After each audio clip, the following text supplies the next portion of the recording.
नमस्कार, मेरा नाम है दर्पण और आप देख रहे हैं हमारा डेली बुलेटिन खर्चा पानी। और आज हमारे साथ है सिद्धार्थ जराबी जी, बिजनेस टुडे टीवी के मैनेजिंग एडिटर। सिद्धार्थ जी, आज हमारे लाइनअप में फाइनेंस से जुड़ी चार बड़ी खबरें हैं। सबसे पहले बात करते हैं टैक्स कलेक्शन की। डेटा आपने देख लिया होगा सर। डेटा अर्थशास्त्रियों को खुश करने वाला है, लेकिन इस डेटा के निहितार्थ या इम्प्लीकेशंस क्या है? क्योंकि कहा जा रहा है कि जो टारगेट है उससे ज्यादा टैक्स कलेक्शन की उम्मीद रखी जा रही है। सीधे सीधे दो इम्प्लीकेशन, जब भी टैक्स कलेक्शंस बढ़ती हैं उसकी दो इम्प्लीकेशंस बिल्कुल सीधी तरीके से निकल के आती हैं। पहली इम्प्लीकेशन ये होती है कि सरकार नए कर नहीं लगाती है, और इसका एक प्रकार से हम देखें अनुभव हमें मिला। सरकार ने एक प्रकार से जो पूरी वसूली कर ली पेट्रोल डीजल से, केंद्र और राज्यों ने वो पूरी कर ली। काफी हद तक सेंटर की स्थिति सुधर गई जहां तक उसकी फिस्कल पोजीशन थी, तो उसने एक एक्साइज में कट किया। ये जरूर है कि राजनीतिक कारणों से भी ये कट हुआ, इसकी टाइमिंग आने वाले चुनाव की दृष्टि से भी की गई। पर यह भी सच है कि इस साल में, इस वित्तीय वर्ष में जो एक ओवरऑल रेवेन्यू ग्रोथ है वो सरकार की एक्सपेक्टेशन से ज्यादा अच्छी हुई है। और इसके पीछे कारण क्या था? देखिए, जो 9.5% की ग्रोथ ली गई थी 22.2 लाख करोड़ की, वो ली गई थी फरवरी 2021 में, जब इस वर्ष का बजट पेश किया था निर्मला सीतारमन जी ने। तब किसी को ये नहीं पता था कि फिर से कोविड की मार लगेगी, जिसमें 2-1 महीने 3 महीने आप समझ लीजिए, अप्रैल से जून तक का समय लगभग उसमें निपट गया। हालांकि उस समय अर्थव्यवस्था बंद नहीं की गई। एक बड़ी बात आपको हम सबको ध्यान में रखनी चाहिए कि despite such a severe strong Covid wave, economic activity चलती रही। बट उसके कारण जो एक पूरा व्यवस्था में इतना बड़ा प्रेशर बना, उससे हम निकल चुके हैं। दिवाली काफी अच्छी हुई है। अब तो गाड़ियों की किल्लत हो रही है, एक प्रकार से लोग गाड़ी खरीदना चाहते हैं, बट सेमीकंडक्टर चिप्स की शॉर्टेज के कारण 5-5, 6-6 महीने, 4-4 महीने, 3-3 महीने वेट करने का एक वेटिंग पीरियड आ रहा है। तो कुल मिला के सरकार अभी कॉन्फिडेंट है। उसे ये लग रहा है कि इस वर्ष का जो टारगेट है रेवेन्यू ग्रोथ का वो पूरा होगा। और जब भी सरकार के रेवेन्यू ग्रोथ के टारगेट डायरेक्ट, इनडायरेक्ट टैक्स और नॉन टैक्स रेवेन्यू, जो 3 प्रकार के जब हम सबसेट करें, एक टैक्स रेवेन्यू होता है, उसमें 2 भाग अलग होते हैं, डायरेक्ट और इनडायरेक्ट। और जो दूसरा बड़ा बास्केट होता है नॉन टैक्स रेवेन्यू का, जिसमें विनिवेश या डिसइन्वेस्टमेंट एक बड़ी बात है। एयर इंडिया फर्ज कर लीजिए, इस साल डिसइन्वेस्ट हो गया। एलआईसी का आईपीओ पूरी तरीके से ये संभावना है कि मार्च 2022 से पहले इस वित्तीय वर्ष के आखिरी माह में शायद हो जाएगा, और वो बम्पर आईपीओ होगा, बहुत बड़ा आईपीओ होगा, सारा पैसा सरकार के पास जाएगा।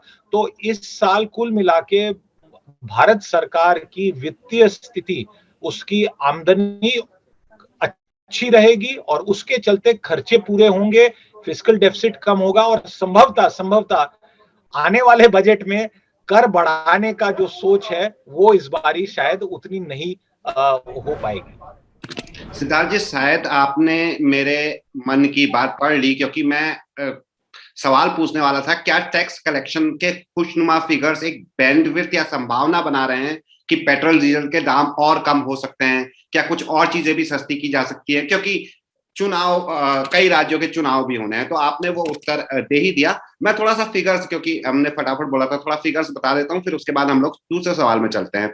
टैक्स कलेक्शन पिछले साल 2020-21 में 20.2 लाख करोड़ था।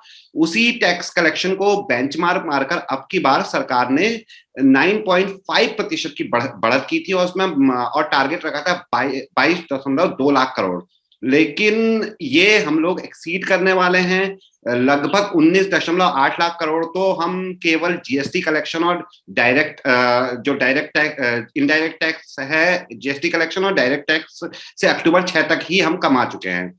चलते हैं दूसरे सवाल की ओर। आरपू, दर्शक ये नाम सत्यजीत रे की मूवी से कंफ्यूज ना करें, इसलिए बता देते हैं कि आरपू का फुल फॉर्म होता है एवरेज रेवेन्यू पर यूजर। मतलब कोई कंपनी प्रति ग्राहक से कितने रुपए कमा रही है। इस आरपू का, सिद्धार्थ जी, हम सब लोग जानते ही हैं कि टेलीकॉम सेगमेंट में काफी मान सम्मान है, क्योंकि जितना ज्यादा आरपू उतना ज्यादा प्रॉफिट। और इसलिए ही इस वीडियो के शूट होने तक एयरटेल के शेयर्स 3.5% के करीब तक चढ़े हुए थे, जबकि शेयर मार्केट में आज बहुत बड़ा डाउनफॉल था। क्यों? क्योंकि एयरटेल अपने आरपू को बढ़ाने के बारे में कहे तो काफी दिनों से सोच रहा था, और 26 नवंबर से उनके प्रीपेड टैरिफ 20 से 25% तक बढ़ने वाले हैं। सिद्धार्थ जी, पूरी खबर क्या है और इसके कॉन्सिक्वेंसेस क्या है? क्या जियो वोडा भी इस रेस में शामिल होने वाले हैं?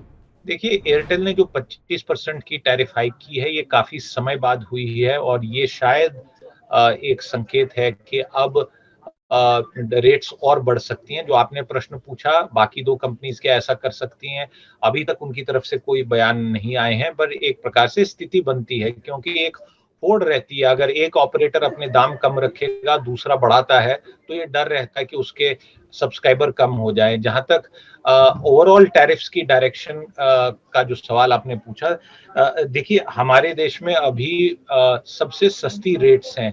इनफैक्ट जियो की नेटवर्क पे तो कॉल बिल्कुल फ्री हो गई थी काफी समय से। एक प्रकार से बाकी नेटवर्क्स पे भी आप डेटा के लिए पैसा दे रहे हैं, वॉइस तो अब पैक के अनुसार काफी सस्ती हो गई है। इंडिया में रेट्स बहुत सस्ती हैं, बट सस्ती रेट्स का एक परिणाम ये भी दुष्परिणाम निकलता है कि कई बार अगर पैसा नहीं हो री इन्वेस्ट करने के लिए, नई टेक्नोलॉजी में एग्जिस्टिंग नेटवर्क को मेंटेन करने के लिए, तो कंपनीज जो हैं वो काफी घाटे में से भी गुजरी हैं और पीछे समय भी एक प्रकार से ओवरऑल अर्थव्यवस्था में खराबी देखने को मिली। तो ये एक बड़ी पहल एयरटेल की तरफ से है और सुनील मित्तल जो एयरटेल के चेयरमैन हैं, उन्होंने बिजनेस टुडे को एक एक्सक्लूसिव इंटरव्यू में कुछ समय पहले ये बताया था कि इंडस्ट्री के लिए रेट्स बढ़ना आवश्यक है। और जो ये प्रेस रिलीज उन्होंने इशू की है, उसमें साफ संकेत ये दिया है कि शायद फिर से रेट हाइक होगी। कब होगी ये कहना मुश्किल है, और 200 से 300 तक का आरपू एयरटेल मानता है कि एक जस्टिफाइबल आरपू है एक एक कस्टमर की मंथली जो उसको कमाई एक कनेक्शन से होती है। तो हम ये कह सकते हैं कि रेट्स बढ़ेंगी, बट बहुत ज्यादा भी नहीं शायद बढ़ने की संभावना है। पर टेलीकॉम रेट्स बढ़ने का अब एक दौर फिर से शुरू हो गया है। सिद्धार्थ जी, जिस बिजनेस टुडे के इंटरव्यू की आप बात कर रहे हैं वो हम दर्शकों के लिए अपने डिस्क्रिप्शन में डाल देंगे, वो जाके उस लिंक पर क्लिक कर सकते हैं। तीसरी खबर ओएनजीसी से जुड़ी है। ओएनजीसी के अधिकारियों ने इस बात पर नाराजगी जताई है कि पेट्रोलियम मंत्रालय मुंबई का हाई फील्ड प्राइवेट हाथों में दे रहा है। ये सिद्धार्थ जी, हम जानते हैं ओएनजीसी का सबसे बड़ा तेल और गैस फील्ड है। ओएनजीसी की ऑफिसर्स यूनियन ने कहा है कि सरकार को चाहिए कि वो अपनी प्रमुख संपत्तियों को प्राइवेट सेक्टर की थाली में सजाकर ना दे, इसके बजाय वो ओएनजीसी को सशक्त बनाए और लेवल प्लेइंग फील्ड यानी समान अवसर उपलब्ध कराए। पास्ट में भी इस तरीके के कुछ इनिशिएटिव लिए गए थे जो कमोबेश फेल रहे या आंशिक सफल रहे, तो इस हिसाब से तो ओएनजीसी के अधिकारियों का विरोध जायज लग रहा है, कम से कम प्रथम दृष्टया। सिद्धार्थ जी, देखिए, ये जो ऑयल फील्ड है जिसके बारे में एक प्रस्ताव है, अप्रूव नहीं हुआ है। पेट्रोलियम मंत्रालय में चर्चा हो रही है इसको लेके। जो जिस खबर का आप ब्यौरा दे रहे हैं, प्रेस ट्रस्ट ऑफ इंडिया की खबर का, उसमें ये एक प्रस्ताव कहा जा रहा है, ये पेट्रोलियम मिनिस्ट्री में है। ये पहले तो ये समझ लें कि ये क्या है ये फील्ड। ये मुंबई हाई जिसे कहा जाता है, ये मुंबई के तट से आगे जाके समुंदर में 1976 से वहां पे तेल का खनन हो रहा है। और जो ये बसीन और सैटेलाइट दो ऑयल फील्ड हैं, ये 1987 से गैस भी दे रहे हैं। और एक प्रकार से हम कहें तो सबसे पुराने और बड़े ऑयल फील्ड्स में से ये माने जाते हैं। और ओएनजीसी बनाम बसीन सैटेलाइट, इसको लेके काफी ज्यादा काम इतने पिछले कई दशकों में हुआ है। अब विषय क्या उठ रहा है कि जो ये प्रस्ताव बताया जा रहा है कि ऑयल मंत्रालय में एक प्रपोजल ये दिया जा रहा है कि 60% स्टेक और उसको ऑपरेट करने का जो B&S करके जिसे ऑफशोर फील्ड कहा जाता है, वो इंटरनेशनल पार्टनर्स को दिया जाए। उसके पीछे कारण ये बताया जा रहा है कि आउटपुट बढ़ाना है। ये आउटपुट उतना नहीं है। हमारे पास भारत देश में बहुत ज्यादा तेल या गैस के जखीरे नहीं है। हमने काफी प्रयास किए हैं, कई दशकों से प्रयास हुए हैं, बट वो उस मात्रा में उनसे हमें सक्सेस नहीं मिली है जितनी आशा थी। सैटेलाइट सर्वे, रिसर्च जो इसकी पूरी एनालिसिस करके बताया जाता है कि काफी सारा गैस भी था, बट वो भी हमारा सक्सेसफुली हो नहीं पाया। Oil and natural gas corporation एक समय पे उसकी मोनोपोली थी, वो सरकारी कंपनी होने के नाते उससे सबसे ज्यादा ये अवसर मिलता था करने के लिए, आउटपुट बढ़ाने के लिए। बट ये जरूर है कि शायद उनको उतनी बड़ी संख्या में सक्सेस जितना मिलनी चाहिए थी वो नहीं मिली। जब आप एम्प्लॉइज से बात करें, ओएनजीसी के अधिकारियों से बात करें, तो वो दूसरा एक पहलू बताते हैं कि किस प्रकार से पिछले 3-4 वर्षों में 100 से अधिक एक्सप्लोरेटरी वेल्स यानी कुएं ऐसे खोदे जाते हैं जहां ये अटेम्प्ट किया जाता है कि यहाँ से हमें क्रूड ऑयल मिल सके, गैस मिल सके, और ये बहुत डिफिकल्ट काम है। बहुत गहराई में समुद्र में जाके काम करना कोई आसान काम नहीं है। तो ये बैक एंड फोर्थ चल रहा है। मेरी जानकारी के अनुसार शायद ये अगर फैसला होगा तो बड़ा सोच समझ के हाईएस्ट लेवल पे लिया जाएगा। ये जरूर आपको ध्यान में रखना होगा कि एक नेशनल एसेट मोनेटाइजेशन पाइपलाइन और प्लान इस साल से बातचीत हो रही है, और कुछ समय पहले इसका जिक्र भी किया गया था कि ये बहुत बड़े तरीके से किया जाएगा, जिसमें जो भी नॉन एसेंशियल सेक्टर हैं उससे सरकार निकलना चाहेगी। एयर इंडिया एक एग्जाम्पल है, हालांकि वो तो पूर्ण तरह विनिवेश हो रहा है, वो पहले से ही प्रपोजल था। तो शायद उससे जुड़े हुए ये विषय हैं। एम्प्लॉइज इस विषय का विरोध करेंगे, ये भी स्वाभाविक है। देखना पड़ेगा कि सरकार फाइनली क्या फैसला लेती है, क्योंकि अगर ये फील्ड किसी और को देना है तो कम से कम ओएनजीसी से जो बहुत बेहतर कंपनी है उसको देना है। नहीं तो ओएनजीसी से लेके किसी और ऐरे गहरे नत्थु गहरे को दे दिया जाए तो उसका कोई फायदा नहीं होगा देश को। आपने एक्सप्लोरेटरी वेल्स की बात की, वो भी बड़ा मौजू हो जाता है, क्योंकि ओएनजीसी के जो अधिकारी, जिन अधिकारियों की बात अभी हमने की, उनका ये भी कहना है कि पका पुका या प्लेट में सजा के हम लोग दे देते हैं, जहां पे पहले से ही तेल पता चल गए हों। लेकिन जहां पे रिस्क है कि यहाँ पे तेल निकलेगा या नहीं, जिन कुओं के बारे में आपने बात की, वहां पे लेने से लोग हिचकिचाते हैं। ये भी एक पॉइंट है सिद्धार्थ जी। बिल्कुल है, और तेल की खोज कोई आसान खोज नहीं है, बहुत कठिन काम है। इसमें बहुत पैसा लगता है, और ये पहलू जरूर आपने जो कहा कि ओएनजीसी ने सालों तक मेहनत की। या तो जो नई कंपनीज आए वो ऐसी जगह पे जाएं जहां किसी और ने प्रयास नहीं किया है। यहाँ पे जो सबसे बड़ी ऑब्जेक्शन एम्प्लॉइज जता रहे हैं वो ये कह रहे हैं कि ये सबसे बड़ा हमारा ऑयल एंड गैस फील्ड है, कई दशकों से चल रहा है, तो इसको क्यों दे रहे हो आप? चौथी और अंतिम खबर भी पॉजिटिव लगती है, जैसी सबसे पहली खबर थी।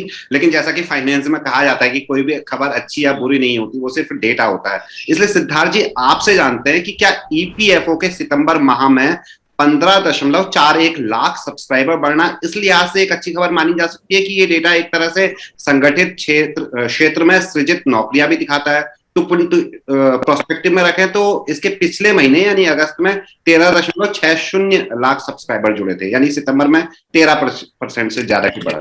सिद्धार्थ जी, देखिए, एक तो सबसे पहला इसमें से डेटा में से क्या निकल के आता है कि इकोनॉमी में वापस जॉब ग्रोथ हो रही है, और जैसा आपने कहा ये संगठित क्षेत्र के जॉब्स है जहां पे पीएफ कटता है। हम अभी भी जानते हैं कि देश में बहुत बड़ी संख्या एक ऐसी है इनफॉर्मल सेक्टर जॉब्स की जहां पीएफ और इस प्रकार का कोई कॉन्सेप्ट नहीं है। अब जो नंबर्स और उसकी ग्रोथ आपने मंथ ऑन मंथ बताई है, ये क्या दर्शाती है कि जो अप्रैल में जून में काम ठप हो गया था और उसका भी शायद एक प्रकार से जो असर है वो पूर्णतः खत्म हो गया। और पिछले 2 सालों में भी हमने देखा था कोविड के आने के बाद कि नए जॉब्स में ग्रोथ ही नहीं हुई थी। 2020 में लॉकडाउन मार्च में लगा था, और बहुत सारी कंपनीज में क्योंकि वित्तीय वर्ष 1 अप्रैल से आता है तो 1 अप्रैल से नई हायरिंग होती है, वो हायरिंग नहीं हुई। उससे पहले हमारी इकोनॉमी में भी कई विषय चल रहे हैं। तो मैं ये मानता हूं कि पिछले 1.5-2 साल के रुकावट के बाद अब एक स्थिति सुधरने की तरफ जा रही है। बट इसमें आपको एक और चीज में इंपॉर्टेंट विषय बढ़ा दूं, ये केवल नए जॉब्स नहीं है। एक और जो हमें बार बार जीएसटी आने के बाद जो एक हमें अनुभव आया है, और जो टैक्स को लेके सारा डिजिटाइजेशन हुई है, 360 डिग्री प्रोफाइलिंग हो रही है कि कई कंपनीज जो छोटी कंपनीज थी, जो अपना एक बड़ी संख्या एम्प्लॉइज की उनको कच्चे पर्चे पे रखते थे, उनको फॉर्मली एम्प्लॉय नहीं करते थे ताकि उनके पैसे बच जाए, उनको पीएफ वीएफ ना देना पड़े। अब ये चीज करना मुश्किल हो रहा है कंपनीज के लिए, क्योंकि वो डेटा के चुंगल में आके फंस जाते हैं। तो बहुत बारी ऐसा भी सुनने को मिलता है कि कई कंपनी जो इस प्रकार की प्रैक्टिस कर रही थी, वो अब उन एम्प्लॉइज को फॉर्मलाइज कर रहे हैं, ये यानी वो वहां काम कर रहा है, उसकी पहले से पगार थी, बट अब वो पगार ऑफिशियली डिक्लेयर की जा रही है, इसलिए उसमें प्रोविडेंट फंड काट के देना पड़ रहा है। क्योंकि प्रोविडेंट फंड क्या है, बेसिकली ये 1952 का जो एक्ट है, ये एक रिटायरमेंट के लिए, पोस्ट रिटायरमेंट एक सिक्योरिटी देता है, एक पैसा जबरन काटा जाता है एक प्रकार से हर महीने, ताकि वो फोर्स्ड सेविंग हो पोस्ट रिटायरमेंट एक ऐसे तबके के लिए जिसके पास और कोई सहारा शायद नहीं रह पाए। इसमें एक फैक्टर ये भी देखा जा सकता है कि एक निश्चित संख्या से अगर कम हो एम्प्लॉय, शायद 20 से कम, तो प्रोविडेंट फंड आपको देने की जरूरत नहीं पड़ती। तो यानी कि कुछ कंपनियां भी पड़ेंगी और एक साथ जैसे 21 लोग एक साथ आ जा रहे होंगे या 40 लोग एक साथ आ जा रहे होंगे, तो ये फैक्टर्स भी इसमें जोड़े जा सकते हैं। देखिए, एक तो जो एग्जेम्प्ट हैं वो तो उनको आप छोड़ दीजिए, जो नॉन एग्जेम्प्ट थे, कुछ ऐसे हमारे जॉब्स होते हैं खासकर जहां पे लेबर सर्विसेज दी जाती हैं, यानी कोई कंपनी है जिसको अलग अलग कामों के लिए 200, 400, 500, 800, 1000 लोग देने हैं, जिनका एक टाइप का रेपिटेटिव जॉब है। तो ऐसा मैं नाम नहीं लेना चाहूंगा, बट ऐसा ये कई बारी बात सुनने को मिलती है कि जहां 1000 लोग हैं, पगार 1000 को दी जा रही है, बट उसमें से 600 को, 400 को, 700 को, अलग अलग नंबर्स हैं जिनको पगार कैश में दी जा रही थी। अब कैश से डीलिंग करना भी बंद हो गया है, क्योंकि हर तरफ से हमारे दर्शक इस बात को समझेंगे कि हर तरफ से कहीं ना कहीं पे टाइट हो गया है मामला। जीएसटी के द्वारा कंपनी अब कच्चे पर्चे पे सामान खरीद नहीं सकती और कच्चे पर्चे पे बेच नहीं सकती, और तो उस फॉर्मलाइजेशन के कारण एम्प्लॉयमेंट में भी फॉर्मलाइजेशन दिख रहा है। ये पहले भी देखने को मिला है, इसलिए मैं फिर से एक बारी आखिरी बारी ये कहूं कि ये डेटा का एग्जैक्ट पूरा मतलब एक्यूरेटली इस पे कमेंट करना मुश्किल है, क्योंकि या तो ईपीएफओ डेटा ये दे, वो पूछे जहां से लोग ऐड हो रहे हैं उनसे ये सवाल पूछे, तो वो हमारे पास डेटा नहीं आता है। इसलिए मैं यही कहूंगा कि ये मिक्स ऑफ फैक्टर्स है, जिसमें एक बड़ा रीजन ये भी है कि फॉर्मल जॉब्स अब वापस आ रहे हैं, क्योंकि वो centre for monitoring Indian economy की जो डेटा आती है, वो जो मंथली एम्प्लॉयमेंट रिपोर्ट का डेटा देते हैं, वो कई महीनों से दिखा रहा है कि जॉब ग्रोथ वापस आ रही है। पर आखिरी बात मैं ये कहूंगा कि इंडिया में आज भी इतनी बड़ी अर्थव्यवस्था में इतनी सारी संस्थाएं हैं, केंद्र हैं, राज्य हैं, हमारे पास accurate high quality employment unemployment data और उसमें जो चेंजेस और ट्रेंड्स होती हैं, इसको लेके डेटा हमारे पास एक कंपोजिट तरीके से नहीं मिलता है। हमें अलग अलग जगह से इसको बटोर के एक इमेज आनी पड़ती है। तो ये बिल्कुल सही इमेज आ रही है इस डेटा से कि ये जो 15,41,000 नए एडिशंस हुए हैं, ये इसलिए एडिशंस हुए हैं क्योंकि जॉब्स भी वापस आ रहे हैं और फॉर्मलाइजेशन भी हो रही है इकोनॉमी में, कंटिन्यूअस प्रोसेस। बहुत बहुत शुक्रिया सिद्धार्थ जी। तो ये था आज का खर्जा पानी, देखते रहिए। शुक्रिया।